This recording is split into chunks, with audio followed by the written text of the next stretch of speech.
আসসালামু আলাইকুম। আবারও লাইভে আসলাম একটি বিষয়। আজকে সামাজিক যোগাযোগ মাধ্যমে এবং বিভিন্ন সংবাদ মাধ্যমে একটি জিনিস দেখে আজকে মনে হচ্ছে আমরা বাংলাদেশের কোথায় বসবাস করছি। যে মিটফুডে একজন ব্যবসায়ী চাঁদা না দেওয়ার ফলে তাকে যুবদলের নেতাকর্মীরা যেইভাবে পাথর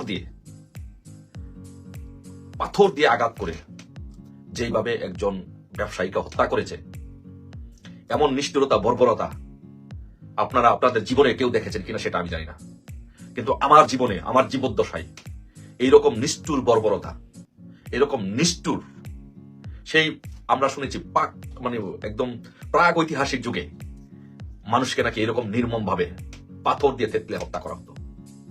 তো আজকে আমরা কি আজকে সেই রকম প্রাগ ঐতিহাসিক যুগে চলে গিয়েছি যে এরকম একজন ব্যবসায়ীকে এরকম নির্মম ভাবে যুবদলের নেতারা পিটিয়ে কিভাবে নৃশংসভাবে হত্যা করেছে। এই হত্যা তীব্র নিন্দা এবং প্রতিবাদ জানাই। এই হত্যার তীব্র নিন্দা ও প্রতিবাদ জানানোর ভাষা নেই। আজকে আমরা বাংলাদেশ আজকে কোথায় চলে গেছে? একজন মানুষ আরেকজন মানুষকে এরকম নির্মম ভাবে পিটিয়ে হত্যা করতে পারে শুধু চাঁদার জন্য? আজকে দেশবাসীর কাছে বলবো যে এই বিচারের ভার আজকে দেশবাসীর কাছে দিলাম, ছাত্র জনতার কাছে দিলাম, ঢাকা বিশ্ববিদ্যালয়ের ছাত্রদের কাছে দিলাম। আজকে দেখেন একই দিনে দুইটি ঘটনা ঘটেছে। একটি হচ্ছে যে মিটফুডে চাঁদা না দেওয়ার ফলে একজন ব্যবসায়ীকে যুবদলের কর্মীরা এইভাবে নির্মম ভাবে পাথর দিয়ে আঘাত করে হত্যা করেছে। আরেকটি হচ্ছে এক মসজিদের ইমাম, সে খুতবা দিয়েছে, কিন্তু আরেকজনের পছন্দ হয় নাই, জামাত শিবিরের এক নেতার পছন্দ হয় নাই। পছন্দ না হওয়ার কারণে তাকে বেধড়ক ভাবে ছুরি দিয়ে নির্মম ভাবে তাকে কোপানো হয়েছে। এইটাই কি বাংলাদেশ? আজকে যেইভাবে নৃশংসভাবে যুবদল নেতা যেইভাবে একজন ব্যবসায়ীকে পাথর দিয়ে আঘাত করে মারলো, কই এখন সে ঢাকা বিশ্ববিদ্যালয়ের সেই আপার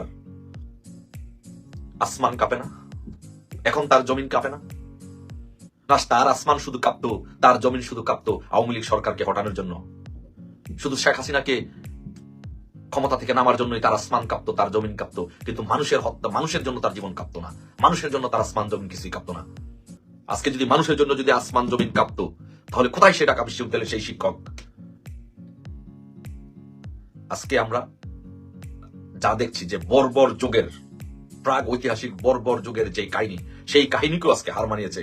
আজকে যেইভাবে একজন যুবদল নেতা একজন ব্যবসায়ীকে নির্মমভাবে হত্যা করেছে, আজকে এই চাঁদাবাজ দল বিএনপি এবং জঙ্গি সংগঠন জামাত শিবির আজকে মানুষকে নৃশংসভাবে হত্যা করছে, নৃশংসভাবে তাদেরকে খুন করছে।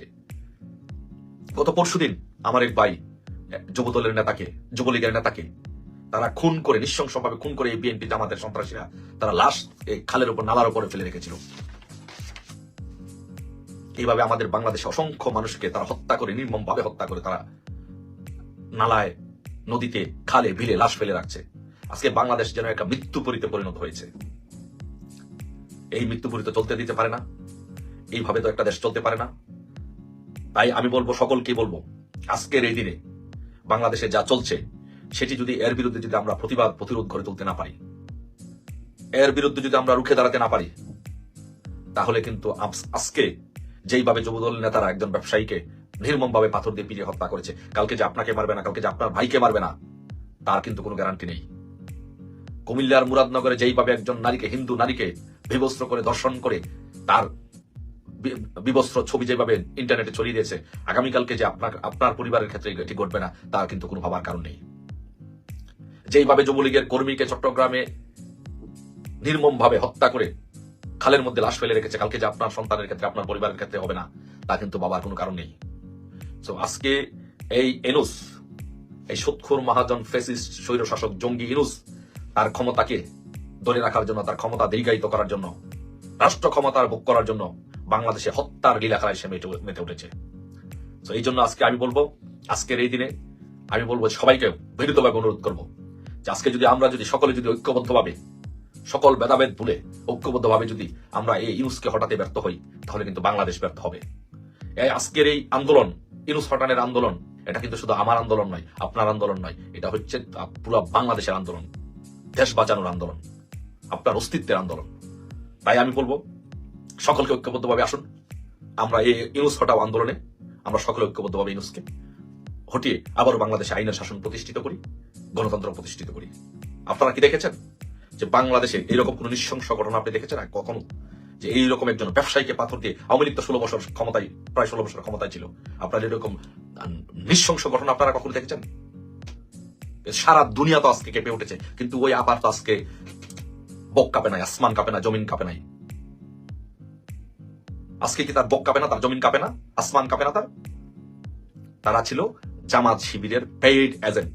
মার্কিন যুক্তরাষ্ট্র থেকে যেই টাকা এসেছিল শেখ হাসিনাকে সরকারকে উৎখাত করার জন্য, সেই মার্কিন যুক্তরাষ্ট্রের টাকায় তাদের আসমান কাঁপতো, তাদের জমিন কাঁপতো, তাদের বুক কাঁপতো।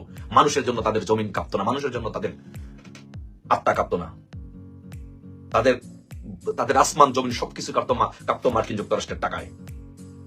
আসুন তাই সকলে এখনই সময় ঐক্যবদ্ধ হয়ে এই আসমান জমিন কাঁপানো ষড়যন্ত্রকারীদেরকে প্রতিহত করে বাংলাদেশে আইনের শাসন প্রতিষ্ঠিত করতে হবে। আর বাংলাদেশে আইনের শাসন প্রতিষ্ঠিত করতে হলে, বাংলাদেশের মানুষের ভাগ্যের উন্নয়ন করতে হলে বাংলাদেশের শেখ হাসিনার কোনো বিকল্প নেই।